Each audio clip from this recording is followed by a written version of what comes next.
here. It's certainly fair. She's here, and if it wasn't fair, we wouldn't be here. We'd be in trouble. Certainly, you know, Mr. Tochi and myself, if we didn't think it was fair, we wouldn't have pled. We wouldn't be here. She understands, she accepts. What she meant was, it's not fair to put in.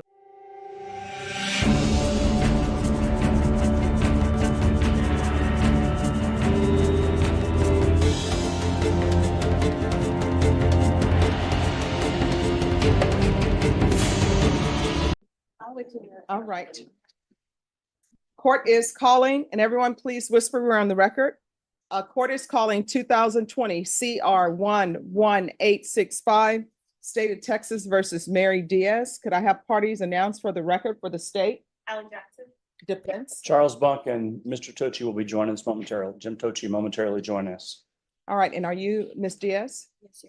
All right, and the co-counsel in this case is Mr. Toshi. Do you have any objection to continuing with only Mr. Bonk being present?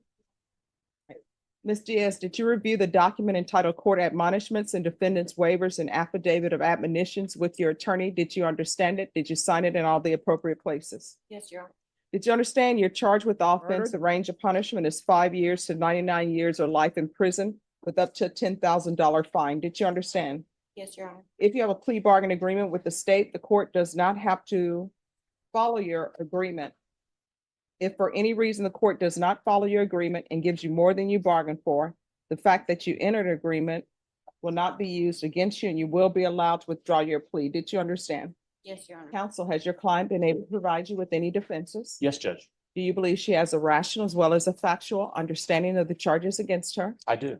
And do you believe she's currently competent and was legally sane at the time of the offense? I do. Ms. Diaz, has anyone threatened you, coerced you, or placed you in fear to get you to enter this plea? Anyone promised you anything other than the plea? Are you satisfied with the way you've been represented? Yes, Your Honor. Are you a U.S. citizen? Yes. Court will find that defendant has knowingly and voluntarily waived her right to jury trial. And for the record, Mr. Toshi is currently present. Good morning, Judge. Did you review the plea bargain page with your attorneys? Did you understand it? According to the plea bargain agreement, punishment is to be assessed at a cap of 25 years in the prison. If you do not return for sentencing, then you will be subject to the full range of punishment, and whatever plea you enter into in this cause will still stand. Do you understand? Yes.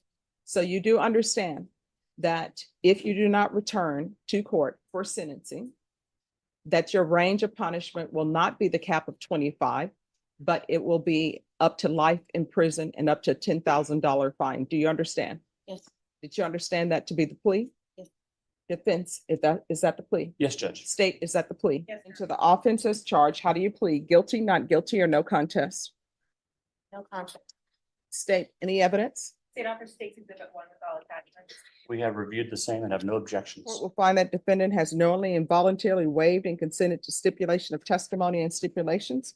Court will accept into evidence State's Exhibits 1 and attachments, and the court will review the same. Yes, thank you. All right, after reviewing State's Exhibits 1 and attachments, the court will find there's sufficient evidence to find you guilty. The court will find you guilty. This will be set for sentencing on July 30th. Court is calling 2020 CR 11865, State of Texas versus Mary Jessie Diaz. Can I have parties announced for the record for the state? Alan Jackson for State. Defense, Charles Buck and Jim Tochi for Ms. Diaz. and are you Ms. Diaz? Yes, Your Honor. You entered a plea of no contest on July 16th to the offense of murder. According to the plea bargain agreement, punishment is to be assessed at a cap of 25 years in the prison. There are no applications, and of course, for murder, you're not eligible for probation. Have both parties had a chance to review the PSI report? Yes, Your Honor. Yes, Judge. Any objections to the PSI report? Not from the state, Your Honor. No objections, Judge. All right. Any witnesses from the state or the defense? Not from the state, Your Honor. We just have argument. No witnesses, Judge. All right. Then the court will hear argument. State, I'm Yes. assuming you're requesting that I hit the cap? Yes, Your Honor. We feel that the 25 is already taking kind of evidence and other things into consideration. But especially after, if you read the PSI and you've had a chance to review the report, to review the autopsy, there's just several things I want to highlight. Not only did Ms. Diaz shoot Christopher Jones in the back. She left him to rot, Your Honor. She left him alone in that house for the better part of a month. And there's evidence that she returned at least once, but likely more. She took his phone, his wallet, his watch, his dog, and his car. She used his car, she drove it around, she spent his money, she racked up his calls, she tried to collect rent from one of his friends, she tried to sell his equipment, and in that event, she got the murder weapon stolen. She not only tried to convince his family and friends that he was still alive through her texting them on his cell phone, she also tried to convince the police he was still alive. She impacted his entire family, his mother, his sister, and his aunt, and the children that he had only recently connected with. And so 25 to us is the only thing that even came close to getting any sort of justice, Your Honor. All right, defense. Judge. Excuse me, on behalf of Ms. Diaz, we believe the PSI does discuss quite a few things that I would ask the court to consider. First, regarding the PSI, it talks about her children, and it says she has 4. She actually has 6, just so the court knows. Factually, there are some inaccuracies in the PSI. She has 6 children rather than 4. It does discuss also some things that happened to Ms. Diaz as she grew up and some of the difficult things she faced as a young person.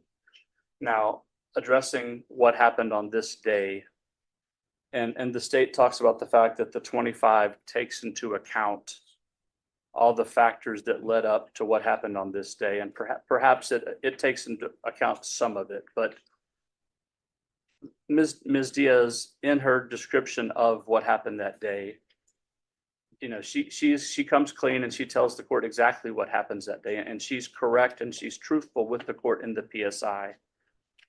And one of the things I think the court, you know, the state wants you to believe that she just left in there and did nothing regarding the police, but in fact, she tells the court through the PSI that she thought the police had been notified through these people, because she goes immediately and tells somebody what happened. And she tells through the PSI, she says, I thought the police had been notified. And if you read the stipulations, you'll see that in fact, the police were notified. The police were called and told, and they did nothing about it. So while Mary did not call the police, she told people what happened, and those people called the police and told the police. And then for whatever reason, the police didn't believe anything about it. And so when I think it was Vanessa and her roommate or her wife, or whoever it was, when they called the police, for whatever reason, nothing happened. Now, the problem that Mary then ran into is as time passed, you know, it just kind of, you know, it became more and more difficult, and it's kind of snowballed on Mary. And certainly she should have come forward, and she didn't. And she realizes, as she stands here today before the court, she realizes she certainly should have come clean. But as time passed, it became more and more difficult, and she made bad decision after bad decision after bad decision, which led her to make the one decision that, you know, that perhaps was her one good decision, that was to accept responsibility and come before this honorable court today and say, Judge, you know, I'm here. I accept responsibility. You can see in I don't think you've seen a PSI that is as accepting of responsibility as this one is. She tells you exactly what happened. She tells you why it happened. She tells you what was going on between the two of them and everything. And the good thing, if there is any good thing from Mary's version, is it's completely supported by the stipulated evidence. All the trouble that she says they were going through together is supported by the stipulated evidence. The fact that she tried to do something right after it happened in the first aid she tried to administer is supported by the stipulated evidence. So as she stands before you, she is accepting responsibility. She understands the court has to make this decision. She wants the court to know that she understands she's hurt many people. She's made a community feel unsafe. She's caused so much emotional stress to all the people that know about the case. She's done things. She will, she's hurt his family. She's hurt her family. She's hurt everyone touched by this. But she can't change that. You know, she's by accepting responsibility, she's hoping people will see that she's doing everything she can to make it right, even though it's years too late. And then when we talk about years, in this case, we're talking about a cap of 25 years. And the court, you know, has the ability to consider, you know, obviously a cap of 25 means 5 to 25. And we're certainly not thinking by any stretch the court should consider anything between 5 and 25. The court shouldn't. This is a murder case. This is the taking of someone's life. But we're asking the court to perhaps consider something between 20 and 25 years. And I would ask that the court read the stipulated evidence, how it compares to her statement of the facts. I would also ask the court to consider the fact that she spent 1 year in jail and then 3 years on full house arrest. She didn't ask to go work. She And didn't ask. counsel, what does she mean if you turn to page 11? of the Yes, I was PSI? gonna get to that part. All right, if you can You're tell talking me about the what she fair means. part? Yes. Yeah. So when she was asked about that, I asked her about that. I said, Mary, this sounds terrible. And she says, Charles, what I was trying to say was, when this happened, he had been, our situation, his and hers, was a volatile, abusive situation, and I had to make a decision on what to do, how to react. And I reacted in a way that turns out I had to make a decision that at the end wasn't fair to me. And in other words, she doesn't mean that this isn't fair. She means the result, she made a decision that in the end, the result wasn't fair to her, and that she was placed in a situation where she had to make a decision that it wasn't fair to make her make that decision. In other words, he placed her in the untenable situation where you've got to decide to make this decision. And it's not fair to put a person in a situation where you've got to choose either I'm going to do something terrible to you, or you have to do something terrible to me to keep that from happening to you. And that's not a fair decision to put another person in. And that's what she meant. She certainly does not mean that it's not fair that she's before this honorable court. So, and because I asked her about that, I've cringed just like I'm sure you did when you read that. But that she's not inferring or not telling this honorable court that it's not fair that she's here. It's certainly fair. She's here. And if it wasn't fair, we wouldn't be here. We'd be in trouble. Certainly, Mr. Coach and myself, if we didn't think it was fair, we wouldn't have pled. We wouldn't be here. She understands, she accepts. What she meant was it's not fair to put in a person in a position to have to make that choice. Hey, am I gonna have to hurt you? Are you gonna hurt me? And that's not fair to make a human make that decision. That's what she was trying to say on that day, not to you, but to Chris. And so that it was just an unfair position to put another person in. Thank you. So anyway, back to what I was saying is just when you make the decision, we're asking you to consider perhaps, even if it's 22 or 23 years, considering how she came clean in the PSI, and it's shown that in the stipulated evidence. She spent 1 year in the county jail. She spent 3 years on full house arrest. We believe that those factors all combined would justify a sentence of 22 to 23 years, and we ask the court to do that. Thank you. All right, state. Just briefly, Your Honor, as you always say, I feel the truth is always somewhere in between. We obviously don't have Mr. Jones' side of the story, and we now have Ms. Diaz's 4 years later. I believe it would probably be somewhere in between, Your Honor. And at the end of the day, it doesn't take away all that she tried to do to hide the truth. She had multiple occasions to tell the detectives the truth. She spent hours being interviewed, and she still denied the truth. She also had contact with the police at least once, I think maybe twice, between when he was killed and when the body was discovered. And at no time did she say anything. She knew he hadn't been discovered and the police hadn't gone, because she went to that house, which she talks about, the fact that she went back to the house and his body was still there and she took the dog. So, Your Honor, 25 is the only real option here. Okay, and I remember, the steps, and I always reread steps. And And part of the stipulations, it says that there were text messages sent that appear to be text messages to make it seem as though the complainant was still alive. Yes, Your Honor. Did I read that correctly? Yes, Your Honor. To multiple friends and family. All right. Does anybody want to address that part of the stipulations? No, Okay. like I said, at some point it snowballed and she got caught up in that. All right. Anything else from either side? No, Your Honor, just a reminder that we do have the family for victim impact on Zoom. All right. Ms. Diaz, I want you to know when the state makes an offer a cap of 25, always consider the full range, because when people offer a cap of something, so I consider 5 to 25. I don't automatically say, oh, I'm giving this person 25 or 24. I consider the entire range of punishment, okay? And I understand what the defense is asking for. I understand what the state is asking for, and I appreciate both people being reasonable in what they are asking for.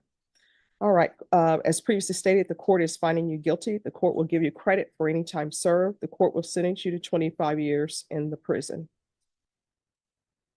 Did you review the document entitled Trial Court Certification of Defendant's Rights to Appeal with your attorney? Did you understand it and sign it? Yes, Your Honor. All right, because this is a plea bargain agreement, because I followed your plea bargain agreement, and because you waived your right to appeal, you do not have the court's permission to appeal. Because this is a felony conviction, you're not allowed to own or possess any weapons or ammunition. If you have a question over what a weapon or ammunition is, you'll need to speak to an attorney. And counsel, I see that there were other mentions of maybe potential toxic relationship, abuse, that type of things. I'll request for you the mental health unit or the therapeutic unit, but you'll have to request it as well, because I don't have any jurisdiction to force them to put you in specific programs, but that may be of help to you. Okay. And your defense counsel will explain more to you about how you could potentially maybe get in those programs. Is there? Would the court consider granting her credit for the time she was on the monitor? No. All right, and so we are off the record. My understanding, you have victim impact. Yes, Your Honor. Do you know I have a Husi SL112C No, and a Teresa? Teresa for sure. Yeah, Teresa's the, I think other family that you have logged in just to be part of it, Okay. but I'm not. but Teresa's the, Good morning. First of all, Honorable Judge Boyd, we, the surviving family of Christopher Lee Jones, would like to express our gratitude for the opportunity to give a small measure of how our family has been impacted. I was told we'd only have a few brief moments, and I've narrowed it down to 7-8 minutes, if that is at all possible. Yes. I would like to start with the statement from his mother, Leela Peterson. I'm sorry, I'm pretty nervous, obviously. Chris was my firstborn and only son. My hope was that his life would be blessed and anointed by God. That's why I named him Christopher, which is Greek, and Greek means bearer, carrier of Christ, anointed, and that he would always be protected by God.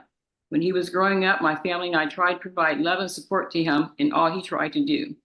Music was always his love and gift. As he ventured on his own, I pray that his name would be a self-fulfilling prophecy for his life. His music was beginning to show how special he was. He was completing his first CD, his tribute to God. Throughout the years he was away from home, we would always keep in touch, and he would tell me about his trials and blessings that led him to writing the songs on his CD. He thought he would finally be able to bless others with his songs. Then evil crept into his life in the disguise of a trusted friend and heartlessly ended his life. All the good memories have, all the good memories have been replaced by sorrow, despair, and disbelief that this could happen. I will never again receive a call from him to let me know he's okay and share with me what has been going on in his life. The cruelest cut of all is the reality that he is gone forever from those of us who loved him, and evil still remains.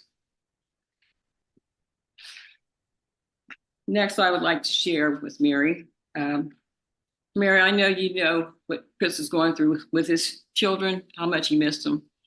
It had been, about 15 years, I believe, since last time he had seen them. I want to share with you what his daughter, his second daughter, Samira, shared. The day I got the call that my dad had died, my whole world shattered. I felt as if time did not exist. Everything was happening all at once, and I felt as if my life was crashing down on itself, leaving nothing but my broken heart. I remember what happened after we got the phone call. I ran to the washroom and began crying. I kept washing my face because I couldn't believe that my dad had died. It felt like a nightmare, but it was one I could not wake up from and would have to live through for the rest of my life.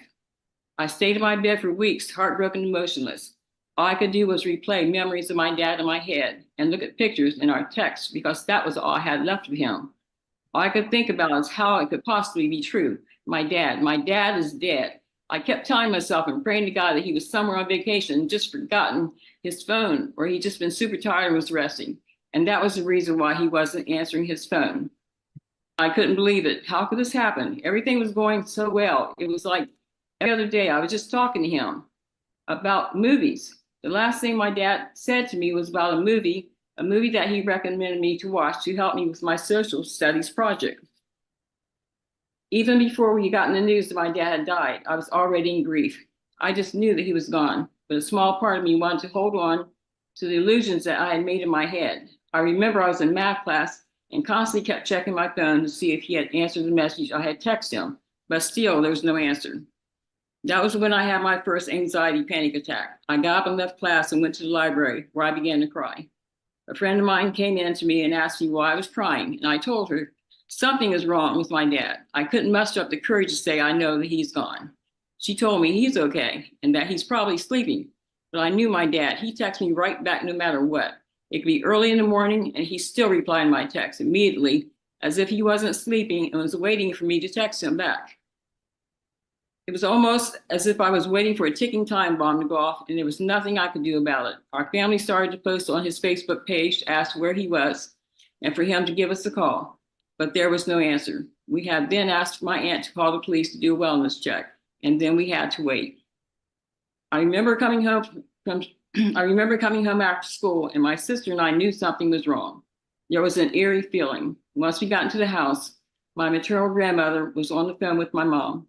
And though she wasn't on speaker, we could hear her crying through the phone. I've never seen my mom cry like that before, and it pierced through my heart.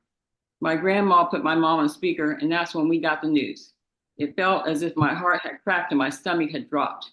All I could do was go and run into the washroom to cry.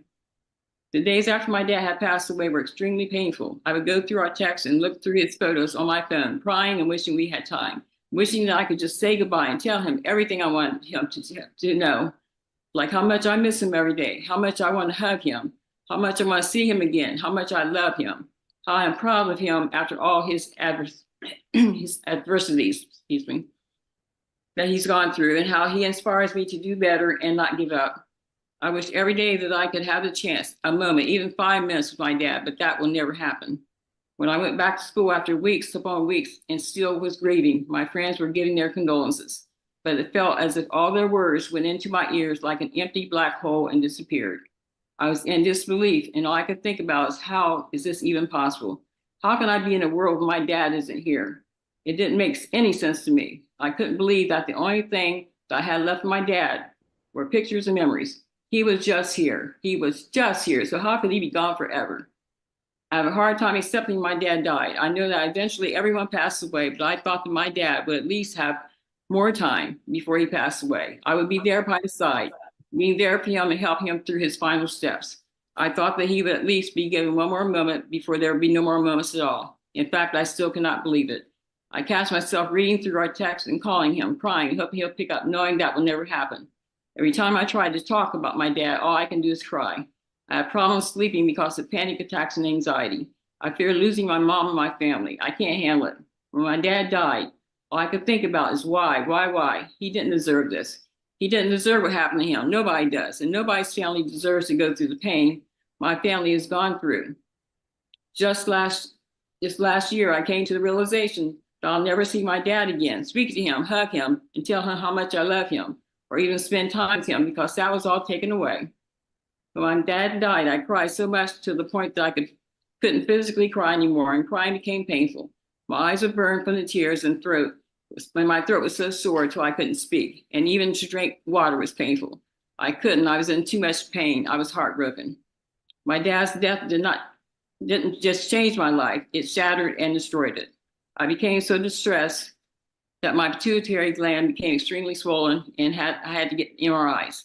I began to have headaches constantly, and all I could take was medication after medication. I would be sick all the time and could not sleep because of how bad my anxiety and panic attacks had gotten. And I was only 16 at that time. All this is caused by the stress I endured from my father's death. It didn't just shatter my heart and break me on the outside, it broke me on the inside as well. Before my dad passed away, I was getting straight A's in school, but when he died, I couldn't do it anymore. I felt that studying was a waste of my time. I realized how short time is. I couldn't waste my time studying if I could spend it with my family, because how would I know if this was the last time with them?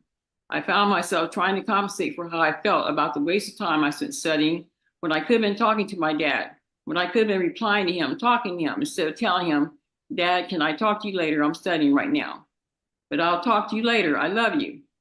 One of the worst words, later, because later never came. Later didn't exist for us.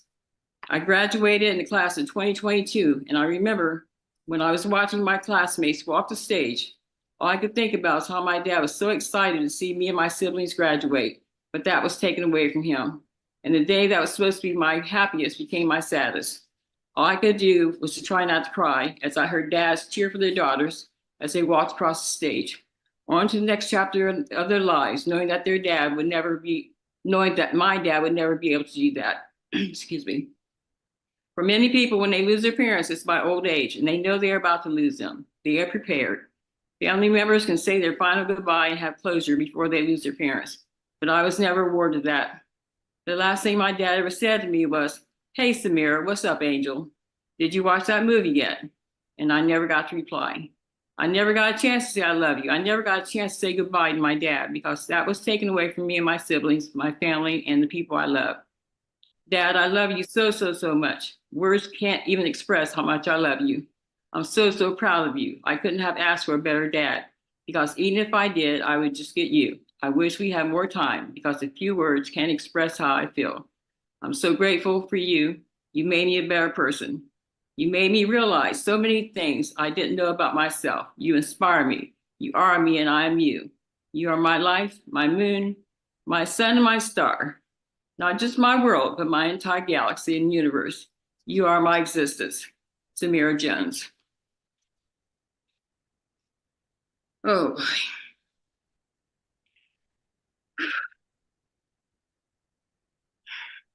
Okay, Teresa. This is hard. You know, we lost a big piece of our family.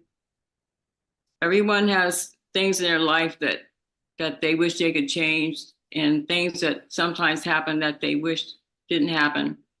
But to cover up and do the things that you did, Mary, I mean, you text me from Chris's phone telling me how Chris decided he was going to leave our whole family behind. He was moving to Texas and all this, and just rambling on and on about as if, and then when I tried to call his phone, I'm saying, Chris, why is Mary text me from your phone? Of course, I didn't know what happened. That was so cruel, and just leave him there. Do you realize that when we got his body back here, that was during the pandemic. If he had been discovered a day or two later, we wouldn't have been able to even get him back here because everything shut down almost the day or two after we finally got his body back here.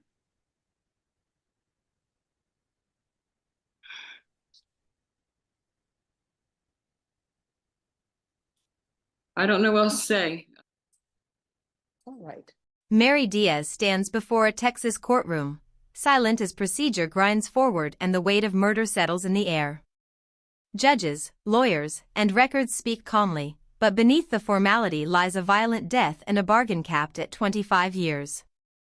With a no contest plea accepted, the case pauses at sentencing, unaware that the darkest truths are about to surface. The victim, Christopher Jones, is revealed through arguments and reports. Shot in the back, abandoned, his body left for weeks while his life was quietly stolen piece by piece. The state paints betrayal, phones taken, messages sent to impersonate him, money spent, a family misled into believing he still lived. The defense answers with a fractured past, abuse, fear, and a woman who spiraled after a single irreversible act, making worse choices as time closed in. At the midpoint, responsibility collides with denial. Diaz admits the killing yet insists she tried to tell others, believing police had been notified. The court listens as both sides argue justice versus context, punishment versus humanity. Then the sentence falls, 25 years, final and heavy. But the true reckoning comes after. Christopher's mother speaks of faith, music, and a son whose promise was erased. His daughter Samira describes panic attacks, shattered dreams, and a childhood cut short by unanswered texts and permanent silence. Each word exposes the lasting damage beyond prison walls. In the end, this is not only a story of guilt and punishment, but of time, wasted, stolen, and impossible to return, reminding us that one moment can echo through generations. The courtroom closes, yet the silence lingers, asking whether justice heals anything, or merely marks the point where accountability begins and forgiveness, if possible, must struggle to exist inside the ruins left behind long after the gavel falls forever there.